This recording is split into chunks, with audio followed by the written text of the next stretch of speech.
안녕하세요. DJ 현희입니다. 오늘의 사연 시작해 보겠습니다. 겉으로는 아무 문제 없어 보이는 평범한 관계일수록, 아니, 서로 아껴주고 챙겨주는 호의와 선의로만 엮인 사이처럼 보일수록 더더욱 속을 들여다보기 어렵습니다. 우리는 가까운 사이일수록 쉽게 의심하지 않죠.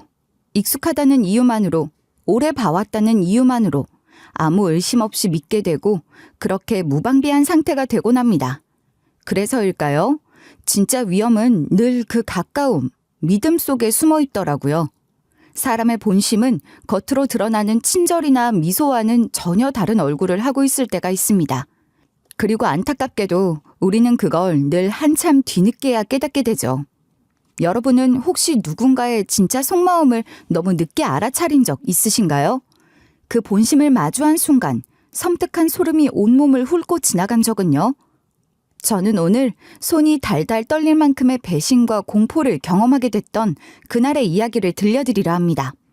그럼 지금부터 시작해 볼게요. 저는 대학에서 미술사학을 전공했어요. 대학에 입학할 땐 단순히 그림이 좋다는 감정이 전부였어요. 그런데 배우면서 점점 이해하게 되는 것들이 있잖아요.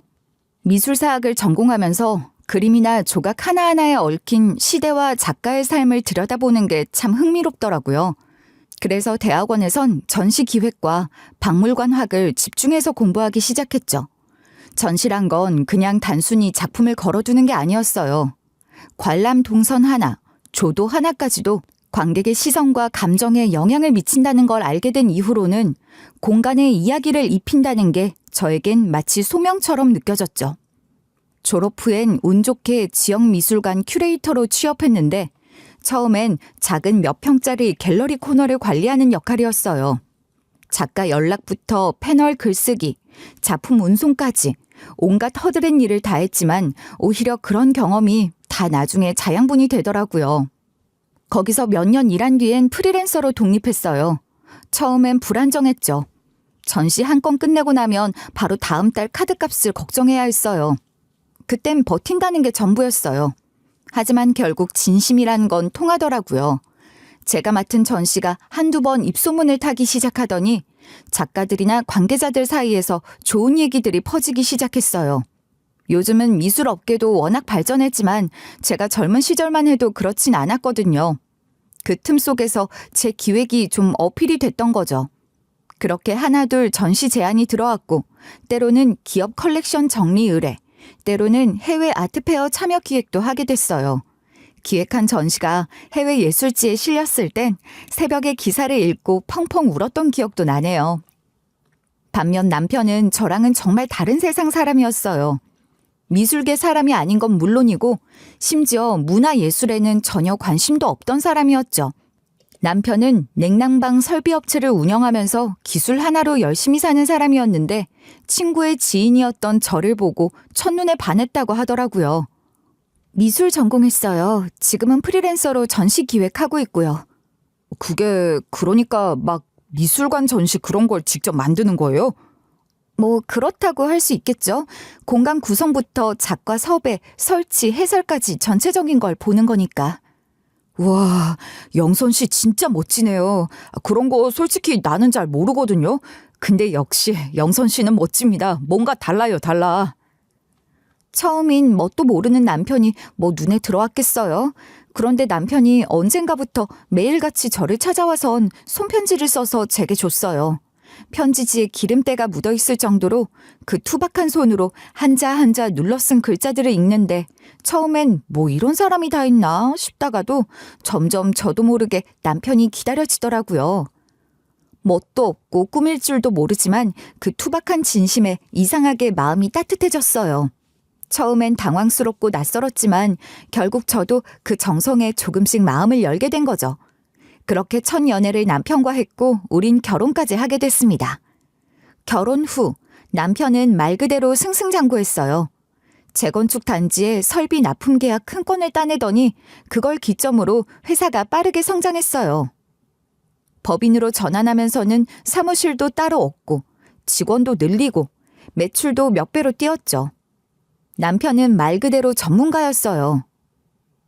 하나부터 10까지 직접 신경 쓰며 도면도 일일이 체크하고 하청에 맡기기보단 직접 발로 뛰면서 품질을 유지했죠. 덕분에 회사는 안정적으로 굴러갔고 저는 아이들 키우는 데 있어 경제적으로는 걱정을 안 하게 됐어요. 저희는 딸 둘을 낳았는데 첫째는 외향적이고 유머 감각 넘치고 누구랑도 금방 친해지는 아이였어요. 둘째는 그와 정반대로 조용하고 차분했죠. 하지만 둘 다 공부도 잘해줬고 말썽 한 번 피운 적 없었어요.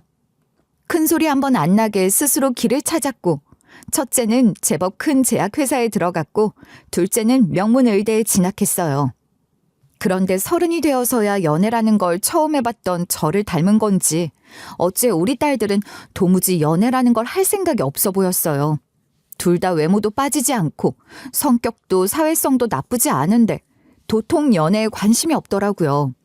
큰딸은 친구를 원체 좋아해서 여자친구들이랑만 우르르 몰려다녔고 작은 딸은 뭐 말할 것도 없었죠.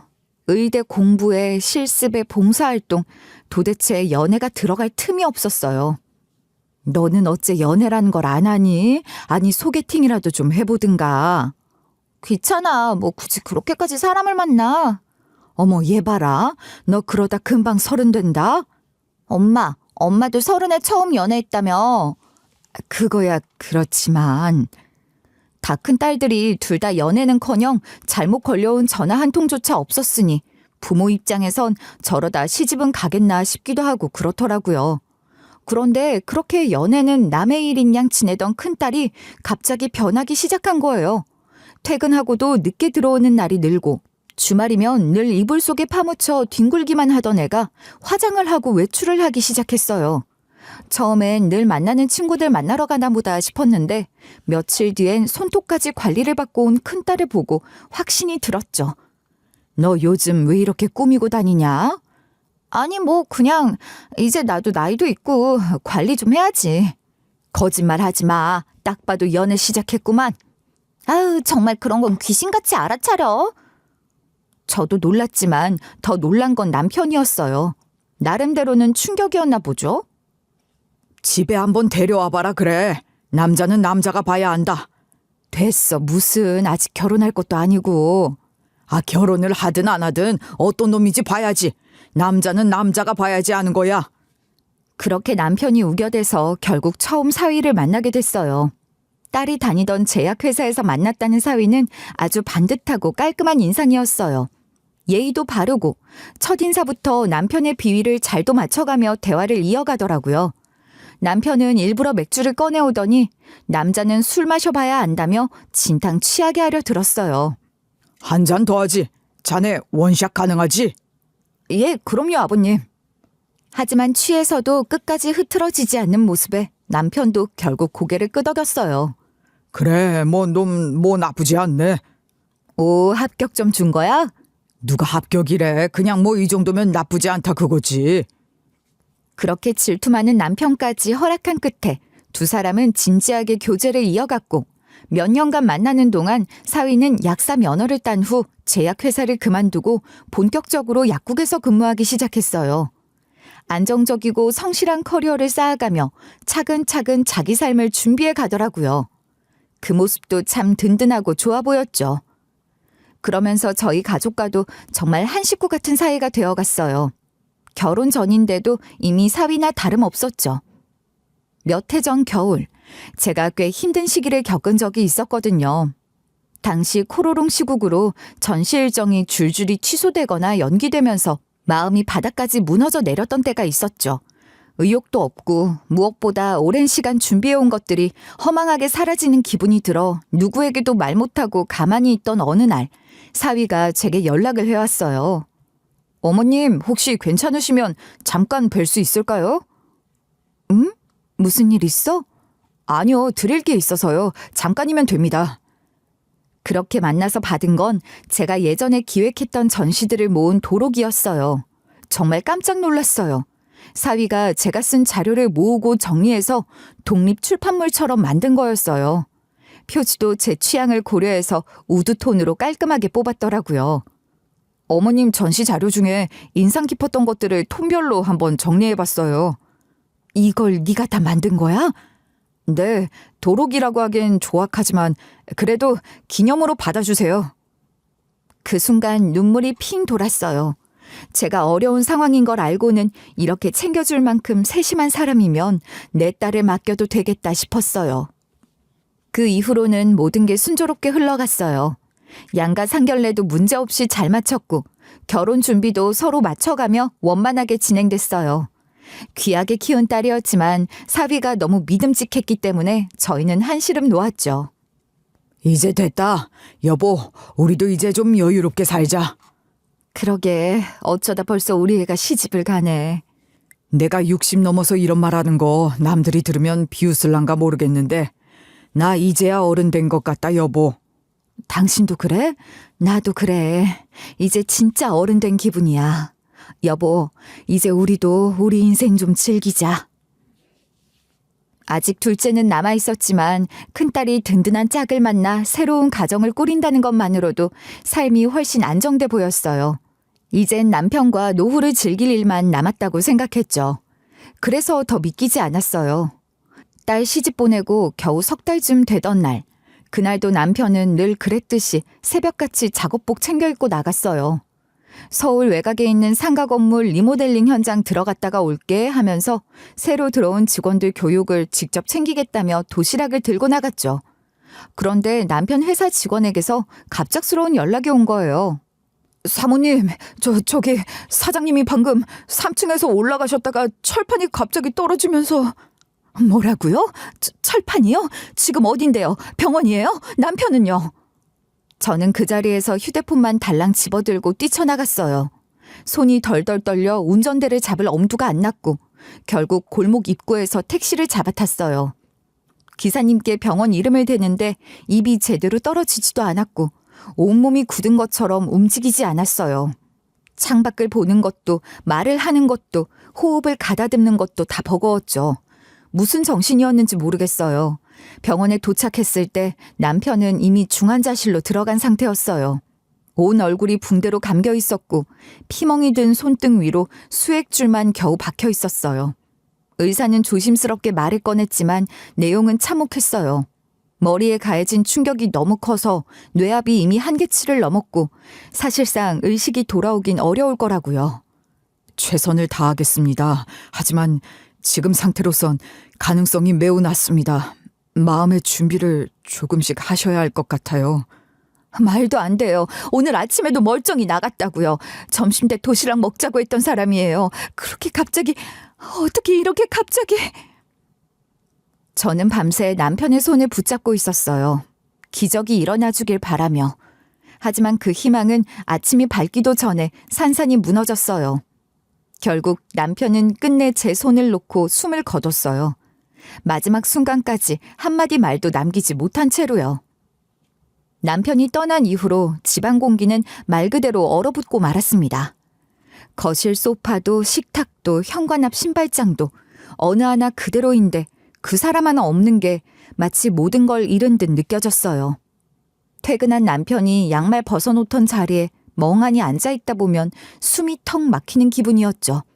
두 딸도 마찬가지였죠. 결혼 석 달 만에 아버지를 잃은 충격이 컸고 신혼이란 단어가 무색할 정도로 매일 울었어요. 둘째는 더 심각했어요. 남편이 떠난 날 이후로 밥만 겨우 먹고는 방 안으로 들어가 문을 걸어 잠갔어요. 아무리 불러도 대답이 없고 방문 틈으로 조용히 책 읽는 소리만 들렸어요. 연우야, 엄마야, 문 좀 열어줄래? 괜찮아, 밥은 먹었어. 무슨 일 있으면 얘기 좀 하자. 엄마한테 말이라도 해야지. 지금은 말하고 싶지 않아. 그냥 혼자 있고 싶어. 그 말에 저는 더는 문 앞에서 뭐라고 할 수가 없었어요. 작은 아이가 그렇게 조용히 상처를 삼키는 걸 알고 있었기에 괜히 위로한다고 문을 두드리는 게 더 폭력처럼 느껴질까 봐서 걱정이 되더라고요. 마음이 많이 약해져 있을 때니까요. 식탁엔 이제 작은 딸과 저, 수저가 2개뿐이었어요. 습관처럼 남편 밥을 푸다가 아차하곤 했죠. 사람 하나 난 자리가 이렇게 허전할 수가 있구나. 당신이 나한텐 참 큰 사람이었나 봐, 여보. 남편 없이 사는 집이 그렇게 공허할 줄 몰랐어요. 저희 가족은 그날 이후 정말 하루하루를 버티는 마음으로 지냈어요. 아침에 눈을 뜨면 남편이 출근하던 소리가 들리는 것 같고 밤이 되면 대문 열리는 소리에 괜히 벌떡 일어나 나가보게 되더라고요. 당연하게 곁에 있던 사람이 사라진다는 건 그 사람만 사라지는 게 아니라 내 삶의 방향, 리듬, 색깔과 온도가 몽땅 무너져 내리는 거였어요. 그러던 와중이었어요. 겨우겨우 남편 잃은 충격에서 숨 좀 돌리나 싶던 참에 또다시 우리 가족에게 예고 없는 먹구름이 들이닥쳤죠. 그것도 제일 힘들어하던 작은 딸에게요. 하루는 딸이 인턴으로 근무하던 병원에 한 40대쯤 되는 남자가 작은 타박상으로 실려왔대요. 그런데 그 남자가 퇴원하고 나서부터 이상한 일들이 벌어지기 시작한 거예요. 외래 진료 시간에 다시 나타나더니 어느 날은 병원 식당 앞에서 서성이고 심지어 간호사 휴게실 복도까지 기웃기웃했다는 겁니다. 처음에는 감사 인사라도 전하고 싶었다고 말하면서 말을 붙였대요. 딸은 인턴이다 보니 대충 웃으며 넘겼고 그걸 계기로 더 엮일 일도 없겠거니 했다고 하더라고요. 하지만 그건 시작에 불과했던 거죠. 그 다음부턴 하루가 멀다 하고 꽃다발을 들고 병원에 찾아오기 시작한 겁니다. 하루도 빠짐없이 나타난 거죠. 거기다 어떻게 알았는지 딸의 사적인 번호까지 알아내선 문자가 쏟아지기 시작했는데 오늘도 예쁘네요. 그 웃음 다시 보고 싶어요. 같은 문장들이 하루에 수십 통씩 날아들었어요. 그걸 보는데 등골이 서늘했어요. 단순한 호감이나 감사 인사가 아니라 명백히 경계선을 넘은 집착이었고 언제 터질지 모르는 폭탄처럼 느껴졌어요. 그때부터 작은 딸은 점점 더 무너지기 시작했어요. 퇴근하고 오면 거실 커튼부터 닫고 창문 잠금 장치를 꼭 확인했고 외투도 입은 채 한참을 앉아있다 벗곤 했죠. 제가 부르면 어깨를 움찔하고 핸드폰에 알림만 울려도 얼굴이 굳어졌어요. 그러던 어느 밤 자는 줄 알고 문을 열었는데 딸이 이불 속에서 소리도 없이 울고 있었어요. 눈을 꼭 감고 입을 다문 채 몸을 둥글게 말고 떨고 있었어요. 연우야, 너 괜찮아? 엄마, 나 진짜 무서워. 그 사람이 자꾸 보여. 병원도 가기 싫어. 숨 막혀. 나 어떡해, 엄마? 그 말에 제 마음이 무너졌어요. 도저히 안 되겠다 싶어 아침이 되자마자 바로 경찰에 신고했지만 돌아온 답은 너무나도 냉담했어요. 환자 신분으로 입원했을 당시의 정보는 남아있었지만 명백한 신체 위협이 없었다는 이유로 접근 금지나 보호 조치는 어렵다는 거였어요. 이게 말이 돼요? 사람이 이렇게 괴로워하고 있는데도 뭔가 일이 터지고 나서야 움직이겠다는 거예요? 죄송합니다. 현재로서는 직접적인 위협이나 물리적인 접촉이 없었기에 강제 조치는 어렵습니다. 문자나 접근이 반복되면 나중에 정식으로 고소는 가능합니다만 그것도 협박이나 이런 쪽은 아니라서 참 이게 저희도 해드리고 싶지만 아직 법이 이래요. 죄송합니다. 병원 쪽도 마찬가지였어요. 병원 일로 끌고 들어오지 말고 개인적인 일은 개인이 알아서 하라는 식이었고 다들 수군거리기만 할 뿐 누구 하나 딸 편에 서주지 않았어요. 도저히 안 되겠고 걱정이 돼 매일 딸을 데리러 가야겠다 싶었는데 그때 다행히 사위가 나서줬어요. 마침 사위가 근무하던 약국이 병원 근처였거든요. 매일 출퇴근을 같이 해주기로 했고 당직 서는 날이면 새벽이라도 데리러 가줬어요. 가끔 딸이 괜찮다고 해도 사위는 아니라며 아무리 늦은 시간에도 마중을 나갔죠. 이렇게까지 해줘서 고마워 최서방. 자네 일도 바쁠 텐데 연우 때문에 신경 쓰이겠다. 아닙니다 장모님. 장인어른 살아계셨으면 당연히 하셨을 텐데요. 이제 집에 남자는 저밖에 없잖아요. 제가 해야죠. 그 말에 울컥하더군요. 사위가 딸의 남편인 걸 넘어 이제는 저희 가족의 기둥이 되어 있다는 게 실감났어요.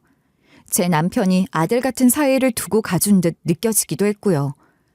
그러다 하루는 작은 딸이 당직을 서던 날 예고도 없이 그 스토커가 병원 앞에 다시 나타났다고 해요. 딸이 무서워 뒤돌아보지도 못한 채 걸어가자 갑자기 어깨를 툭 건드리며 말을 걸었고 그 순간 바로 뒤에 있던 사위가 놈의 팔을 낚아챘고 병원 앞에서 주먹 다툼이 벌어졌대요. 사위에게 호되게 당해서인지 그 후로 온 그 스토커는 병원에 다시는 나타나지 않았어요. 형부 아니었으면 나 진짜 어떻게 됐을지 몰라요. 고마워요, 형부. 그래, 자네 없었으면 큰일 날 뻔했지 뭔가. 고맙네, 고마워. 그날 이후 딸은 조금씩 안정을 찾아가기 시작했어요. 조금씩 웃음도 되찾아갔고요. 그리고 저는 오랜만에 편안히 눈을 붙일 수 있었어요. 그 뒤로도 사위는 저희 가족을 참 살뜰히 챙겼어요. 명절에는 남편이 하던 것들을 고스란히 맡아줬고 제 혈압약이나 관절 영양제를 빼먹지 않도록 직접 챙겨주기도 했죠. 장모님, 약사 사위 뒀다 뭐 하세요? 필요하신 거 있으시면 언제든 말씀하세요. 너무 고맙다. 나는 그냥 연희만 잘 살면 됐다고 생각했는데 나랑 연우까지 이렇게 신경 써주고. 아니에요. 가족이면 당연히 서로 챙기는 거죠. 정이 많은 사위는 약국 일만 해도 버거울 텐데 봉사도 열심히 하는 친구였어요. 노숙인 쉼터며 어르신들에게도 정기적으로 약품을 지원하고 있다고 하더라고요. 이 사람 주말마다 약박스 쌓아놓고 있어. 재고에서 빠진 것도 체크하고 날짜 지난 건 안 되니까 버리고 하여간 진짜 못 말린다니까. 형부 본받아야겠다. 나도 의사랍시고 뭐 하나 하는 게 없네. 가운만 입고 다니지 진짜 민망해질 정도예요, 형부. 에이, 처제까지 왜 그래. 그냥 남는 시간에 하는 건데 뭘. 그날 저녁 밥상을 치우면서도 생각했어요. 남편이 떠난 이후로 집안의 공기가 늘 비어 있었는데 사위가 조금씩 그 자리를 채워주고 있다는 걸요. 우리 세 모녀에겐 그런 사위의 존재가 큰 힘이 되었죠. 제 몸 상태가 뭔가 이상하다는 걸 처음 느낀 건 여름이 끝나갈 무렵이었어요. 처음엔 별거 아닌 줄 알았죠. 아침마다 손끝이 찌릿하게 저렸고 입이 바싹 말라서 물을 아무리 마셔도 갈증이 가시질 않았고 눈까지 뻑뻑해서 렌즈를 끼는 것도 힘들었어요. 원래보다 피로도 훨씬 심해졌고 아무 이유 없이 갑자기 체중이 줄기 시작했고요. 처음엔 그저 더위 탓이겠거니 나이 들어서 그런 거겠거니 싶었죠.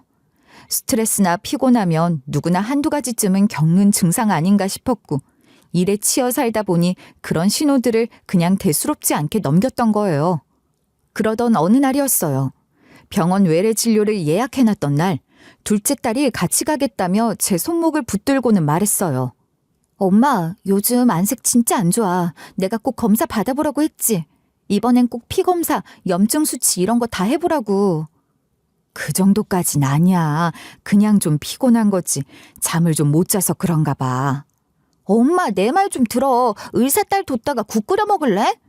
아이고야, 알았어, 알았다고. 효녀 났네 아주 그냥. 그렇게 딸 손에 이끌려 병원에 갔죠. 평소처럼 대기실에서 시간을 보내고 기본 진료도 받고 의사 선생님이 권유하시는 대로 이것저것 피검사도 하고 나왔어요. 그리고 이틀 뒤 예상보다 빠르게 병원에서 연락이 왔고 다시 병원을 찾게 됐죠. 딸은 제 옆에서 굳은 표정으로 앉아 있었고 의사 선생님은 조심스럽게 입을 열었어요. 혈중 염증 수치, 간 효소 수치, 자가 면역 항체 수치가 모두 급격하게 상승했다는 거였어요. 수치상 패턴도 외부 요인에 의해 면역계가 과도하게 자극될 때 나타나는 전형적인 양상이래요. 전 그렇게 아프다는 느낌은 없었는데. 엄마, 혹시 요즘 나 모르게 뭐 영양제나 보조제 같은 거 먹는 거 있어? 그 질문을 듣자마자 머릿속에 번뜩 스친 게 있었어요. 한 달 전 사위가 집에 왔다가 뭔가 좋은 영양제가 있다며 몇 병을 건네줬거든요. 면역력에도 좋고 피로회복에도 좋다면서요. 저는 그냥 그런가 보다 하고 사위 말만 믿고 꾸준히 챙겨 먹었어요. 마침 가방에 그 병이 있어서 바로 꺼내 보여줬죠. 이거야, 너희 형부가 줬던 거. 그거 먹은 지는 한 달 조금 넘었을 거야. 딸은 그 영양제를 들고 말없이 눈살을 찌푸리더니 곧장 병원 직원에게 전달했어요. 병원 측에서는 양리학 관련 부서로 성분을 분석 의뢰하겠다고 했고 저는 그게 무슨 대수인가 싶었어요. 그냥 시중에 파는 영양제 정도로 생각했으니까요. 그런데 며칠 뒤 병원에서 다시 연락이 왔고 담당 교수는 아주 무거운 얼굴로 결과를 설명했어요. 문제의 영양제 안엔 고함량 면역 자극 성분인 진세노사이드, 비의료용 농축 아연, 그리고 국내에서 허가되지 않은 항염 보조 원료 등이 섞여 있었대요. 그중 일부 성분은 자가 면역 질환이 있는 사람에겐 치명적인 부작용을 유발할 수 있는 조합이라고 했어요. 그런데 문제는 저에게 자가 면역 질환이 있다는 거였죠. 저 쇼그렌 증후군이 있는데요. 몇 년 전부터 진단받고 관리 중이거든요. 바로 그 지점이 가장 큰 문제입니다. 이런 성분은 자가 면역계 자극을 유발하기 때문에 상태를 악화시킬 수 있어요. 절대적으로 피해야 하는 물질들입니다. 엄마, 그거 어디서 났다고 했지? 형부가 어디서 가져왔다고 했다고 하지 않았어? 너희 형부 봉사단체 쪽에서 유통하는 거라면서 좋다고 해서 하나 줬었어. 딸은 더 이상 참지 못하겠다는 듯 벌떡 일어섰어요. 이건 그냥 넘어갈 수 있는 문제가 아니야. 경찰에 신고해야 해. 엄마가 죽을 수도 있었잖아. 그런 약을 대체 무슨 생각으로... 설마 모르고 그랬겠지. 모르고? 말도 안 되지. 엄마 자가 면역 질환 있는 건 형부 결혼 전부터도 알았던 거야. 그리고 저런 성분이 치명적이라는 건 약사인 형부가 모를 수가 없는 거고. 이건 다분히 의도적인 거라고. 절대 가만두면 안 돼. 가자, 신고하러. 그 길로 저는 딸의 손을 잡고 경찰서에 갔고, 딸은 병원에서 받은 검사 결과와 분석 보고서, 영양제 병까지 함께 제출했어요. 담당 형사는 처음엔 조금 의아한 얼굴로 듣고 있었지만 자료를 하나씩 넘겨볼수록 표정이 바뀌더라고요. 경찰은 그 즉시 해당 영양제의 유통 경로를 추적했고 몇 주간의 수사를 통해 충격적인 사실이 밝혀졌어요. 사위가 말했던 그 봉사단체는 등록조차 되어 있지 않았고 영양제 역시 식약처나 관련 기관의 허가를 받은 제품이 아니라 비공식 루트로 제조된 불법 샘플이라는 사실이 드러났어요. 게다가 그 영양제를 만든 회사는 서류상 존재하지 않는 유령 법인이었고 제조된 장소도 허름하고 창고 수준의 작업장이었다고 하더군요. 정말 믿을 수가 없었어요. 믿고 의지했던 사람에게서 그것도 제 건강을 위협하는 물건을 받았다는 사실이 너무도 충격적이었죠. 저는 아무 말도 할 수 없었고 딸은 이를 악물고 경찰 조사에 적극 협조하겠다고 했어요. 엄마, 이건 절대 그냥 넘어가면 안 돼. 엄마가 만약 그걸 계속 먹었으면 어떻게 됐을지 알아? 혈중 수치 지금도 위험 수준이야. 만약 더 심해졌으면 장기 손상 오고 심하면... 그래, 이제 나도 알겠다. 어떻게 최서방이 그런 짓을... 대체 왜? 그런데 경찰 조사 결과를 기다리던 어느 날 담당 형사에게서 다시 연락이 왔어요. 제품의 유통 경로를 추적하면서 사위의 개인 계좌를 확보했고 자금 흐름을 분석하는 중이라고 하더군요. 원래는 불법 영양제 제조나 유통과 관련된 공범이 있는지 살펴보려는 목적이었죠. 그런데 뜻밖에도 전혀 다른 사건과 연결되는 전혀 다른 이름이 거기서 튀어나왔어요. 바로 몇 년 전 저희 딸을 괴롭혔던 스토커. 경찰 말로는 그 스토커에게 사위가 수차례 돈을 송금한 정황이 포착됐다고 하더군요. 처음엔 귀를 의심했어요. 너무도 황당하고 말이 안 되는 이야기였거든요. 그런데 형사는 아주 단호한 목소리로 말했어요. 저희가 계좌 추적 결과를 확인한 결과 과거 스토킹 혐의로 신고하셨던 남성에게 최주열 씨, 그러니까 사위분 계좌에서 반복적인 금전 송금이 있었어요. 잠깐만요. 그게 무슨 말씀이세요? 그 스토커랑 사위가 아는 사이라고요? 그 사건으로 신고하셨던 시점에 몇 차례 입금이 됐습니다. 분명 연관이 있었던 것으로 보여요. 돈이 오간 시점이 딱 딸이 한창 스트레스로 식음을 전폐하고 집에도 제대로 못 들어오고 정신적으로 완전히 무너져가던 그 시기랑 겹쳤던 겁니다. 그 순간 머릿속이 새하얘졌어요. 바닥이 꺼지는 느낌, 숨이 턱 막히는 그 이상한 감각이 온몸을 덮쳐왔어요. 진심으로 우리 가족을 걱정해주고 도와줬다고 믿었던 사위가 그 스토커의 배우였다는 사실을 받아들이기까진 한참이 걸렸어요. 아니, 대체 왜 이런 짓을 한 거죠?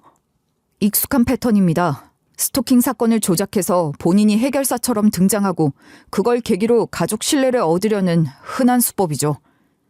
그 사실까지 드러나자 큰딸도 작은딸도 모두 큰 충격에 빠졌어요. 그때 대인 기피 생기고 밤마다 악몽 꾸고 내가 얼마나 힘들었는데 그 모든 게 다 형부가 꾸민 짓이었다고요? 말도 안 돼.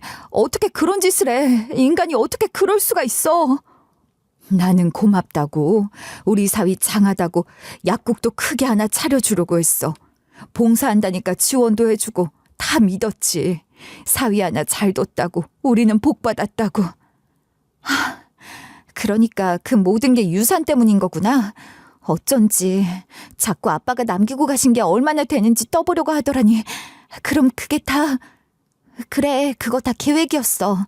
엄마 건강을 조금씩 나쁘게 만들고 그걸 구실 삼아 빨리 유산을 건드리려던 거야. 엄마가 쓰러지거나 중환자실이라도 가면 그 사람이 그걸 핑계로 권한 얻어서 바로 엄마 명의 자산에 손댔을 거라고. 그 순간 제가 느꼈던 감정은 공포였어요. 놈이 쳐놓은 거대한 연극 안에서 우리는 아무것도 모르고 움직이던 꼭두각시였던 거예요. 내 건강이 조금씩 나빠지고 있다는 걸 그놈은 알고 있었고, 알고서도 계속 영양제를 건넸고, 저희 가족의 불안정한 틈을 노려 믿음을 쌓았고, 그걸 발판 삼아 유산을 노렸던 거예요. 놈이 평소 했던 말들이 머릿속을 맴돌았어요. 장모님, 요즘 얼굴이 많이 안 좋으세요. 병원 자주 다니셔야 해요. 아유, 제가 아니면 누가 이런 데까지 데려다 드립니까? 그냥 믿고 맡기세요. 이런 말씀 드리기 그렇지만 어르신들도 혹시 모르니까 미리 정리해 두시는 게 좋습니다. 그 말들이 이제 와서 다르게 들리는 거예요. 그놈은 처음부터 시나리오를 쓰고 있었던 거예요. 제 몸이 무너지길 기다리고 제 두 딸이 의지할 대상이 없을 때 자기를 믿게 만들고 그 신뢰를 교환하듯 돈과 권리를 가져가려는 계산된 시나리오. 가슴 깊은 곳에서 뭔가 끓어오르기 시작했어요. 우리 가족을 조용히 무너뜨리고 있었고 그걸 우리 중 아무도 몰랐다는 게 더 끔찍했습니다. 저는 딸과 함께 병원에서 받은 영양제 성분 분석 자료, 제 진료 기록, 복용 이후 일어난 신체 반응과 증상 변화까지 하나하나 정리해서 법률사무소에 제출했어요. 이건 거의 살인미수에 가까운 사건입니다. 의뢰인분 몸에 일어난 변화가 단순한 컨디션 저하가 아니었잖아요. 이 수치면 장기 손상까지도 갈 수 있었던 상황입니다. 그리고 이걸 알고도 건넸다는 게 입증된다면 절대 빠져나가지 못합니다. 게다가 병원 측에서도 이번 사안에 상당한 문제의식을 갖고 있었는지 식약처에 공식적인 민원과 조사 요청서를 함께 제출했다고 알려왔어요. 병원 윤리위원회도 자체적으로 검토에 들어간다고 했고요. 담당 교수는 제게 연락을 따로 해와서 이런 말을 하기도 했어요. 환자분, 이건 그냥 개인적 피해로 넘기시면 안 됩니다. 저희 병원 이름 걸고 성분 분석까지 했는데 허가되지 않은 성분이 들어간 약을 장기 복용시킨 건 명백한 위해 행위예요.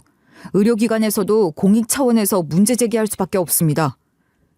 저는 순간 제 몸에 일어난 일을 누군가가 공적인 관점에서 문제를 삼아주고 있다는 사실만으로도 마음 한편이 조금 위로됐어요.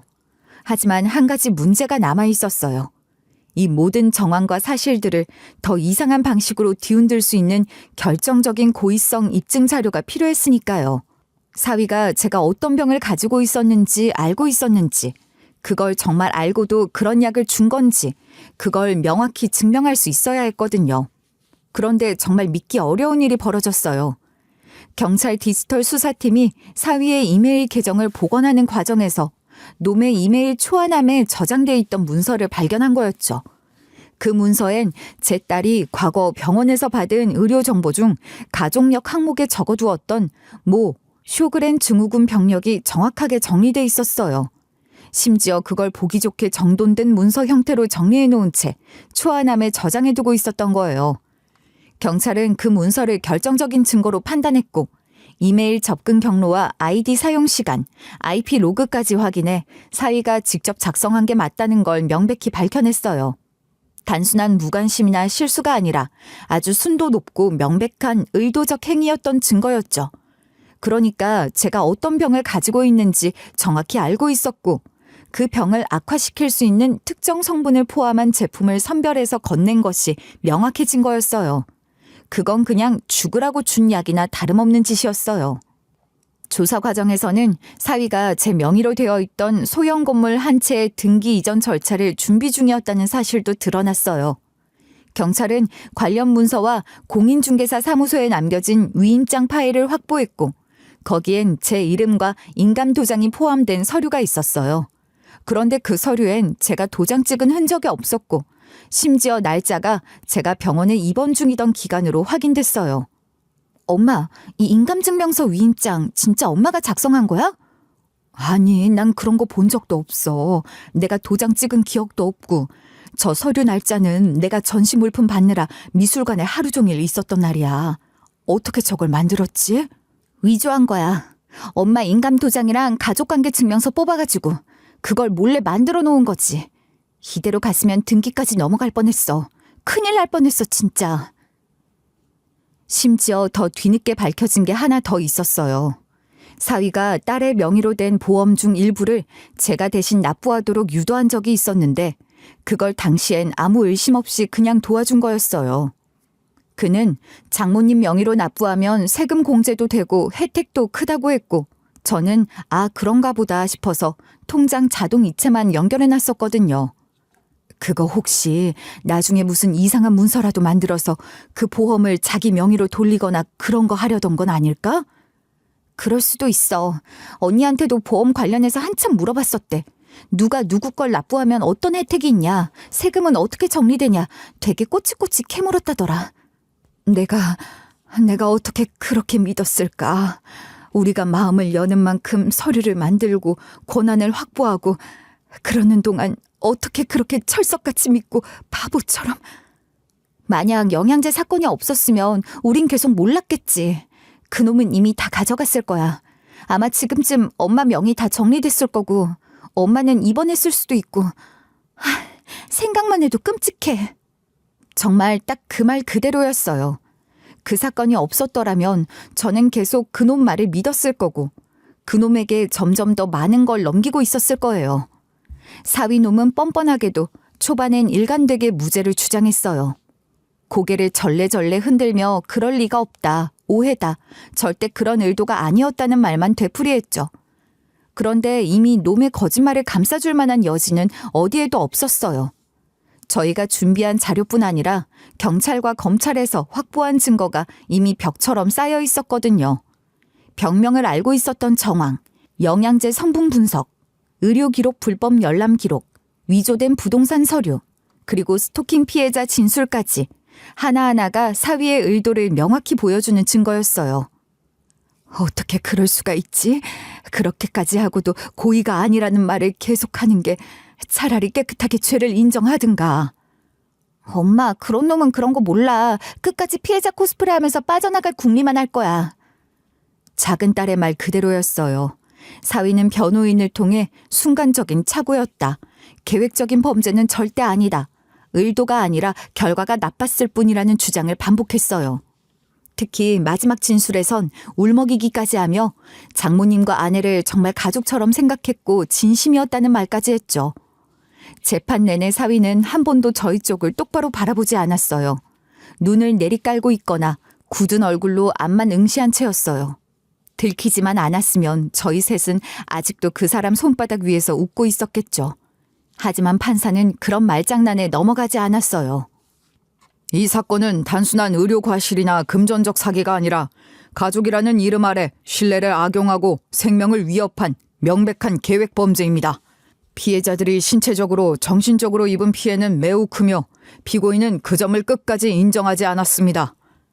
결국 판사는 고의적 상해 미수, 의료법 및 약사법 위반, 사문서 위조 및 부동산 사기 미수, 개인정보 불법 수집 및 사용, 스토킹 교사 및 협박죄까지 모두 유죄로 인정하고 중형을 선고했어요. 그렇게 살가운 척, 가족인 척 굴며 우리의 모든 걸 알아가려던 놈은 결국 수갑이 채워진 채 고개 한 번 안 돌리고 법정을 빠져나갔어요. 우리 쪽은 단 한 번도 보지 않았어요. 아니, 못 봤을 거예요. 본인 스스로가 그 얼굴로 우리를 마주할 자격이 없다는 걸 누구보다 잘 알았겠죠. 하지만 문제는 판결 이후부터였어요. 저도 물론 충격이 컸지만 가장 무너진 사람은 큰딸이었어요.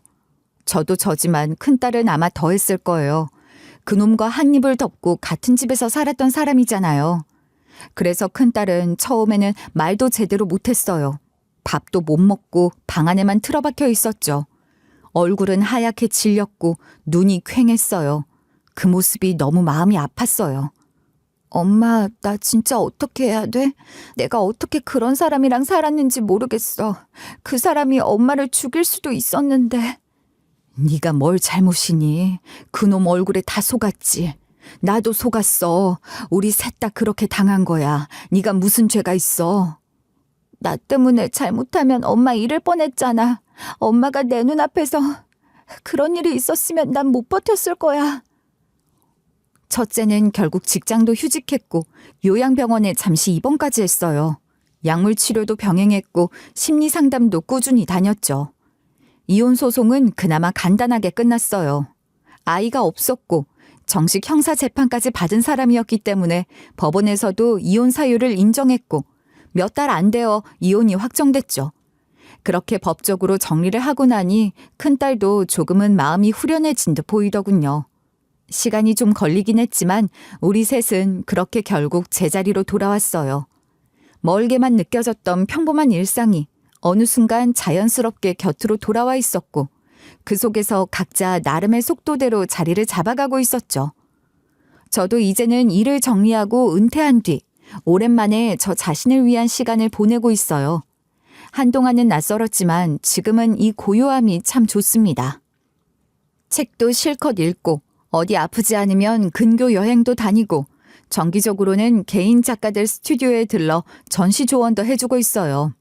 예전만큼의 열정은 아니어도 어떤 작가가 선생님 말씀 듣고 설치 구성을 아예 바꿨어요. 덕분에 심사 때 반응도 훨씬 좋았어요 라고 말해줄 때면 그래도 아직은 쓸모있는 사람이란 생각에 살짝 웃게 되죠. 이제 몸도 마음도 생각도 많이 가벼워졌어요.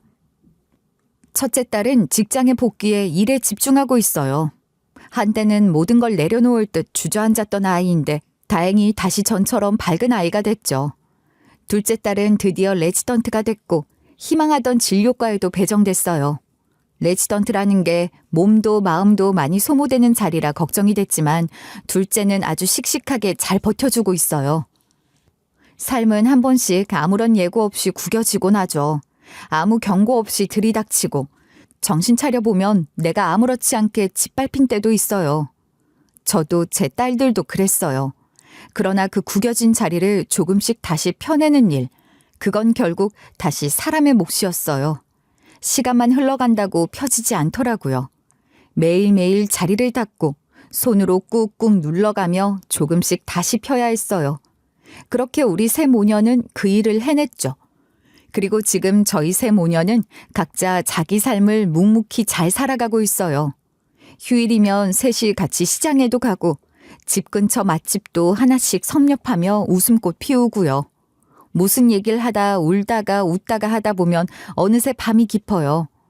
두 딸은 모두 예전에 그 밝고 장난기 많은 아이들로 돌아왔답니다. 아, 언니, 이 떡볶이 진짜 너무 맵다니까. 다음엔 순한 맛으로 시켜줘, 제발. 어허, 얘가 아직 세상을 모르네 몰라. 이게 매워서야 이 험한 세상을 어찌 살아가려고. 얼씨구 아주 쇼를 해요. 뭐? 이게 언니한테 아주... 아이고 됐다. 난 그런 걸 무슨 맛으로 먹나 모르겠네 정말. 다음엔 엄마가 떡볶이 더 맛있는 걸로 해줄게. 에헤이, 엄마가 미술에 일가견이 있어서 색을 예쁘게 내는 건 맞는데 솔직히 맛은 영 아니지. 그건 인정? 엄마 요리는 영 아니지. 이것들이 아주 엄마를 놀려먹어요. 아휴, 너희들이 그러고 떡볶이 먹으며 싸우는 거 오랜만에 보니까 참 추억이 새록새록 생각나긴 한다. 그때 왜 여기서... 아, 우리 아빠 계실 때 신문지 깔고 즉석 떡볶이 만들어 먹었던 거? 아, 맞아. 그날 아빠가 진짜 맛있게 만들어줬는데 진짜 행복했지. 그래, 그때는 진짜 별거 없어도 웃음이 넘쳤어. 고생하면서도 꼭 같이 있어서 괜찮았던 것 같아. 에이, 엄마, 지금도 그래. 엄마랑 우리 셋이 이렇게 같이 있으니까. 맞아. 뭐든 셋이 같이면 돼. 안 그래? 그래 맞다. 내 딸들이 있는데 뭐가 문제야. 지금 제 삶은 요란하지 않지만 더없이 소중해요. 어쩌면 인생이란 게 원래 그런 거겠죠.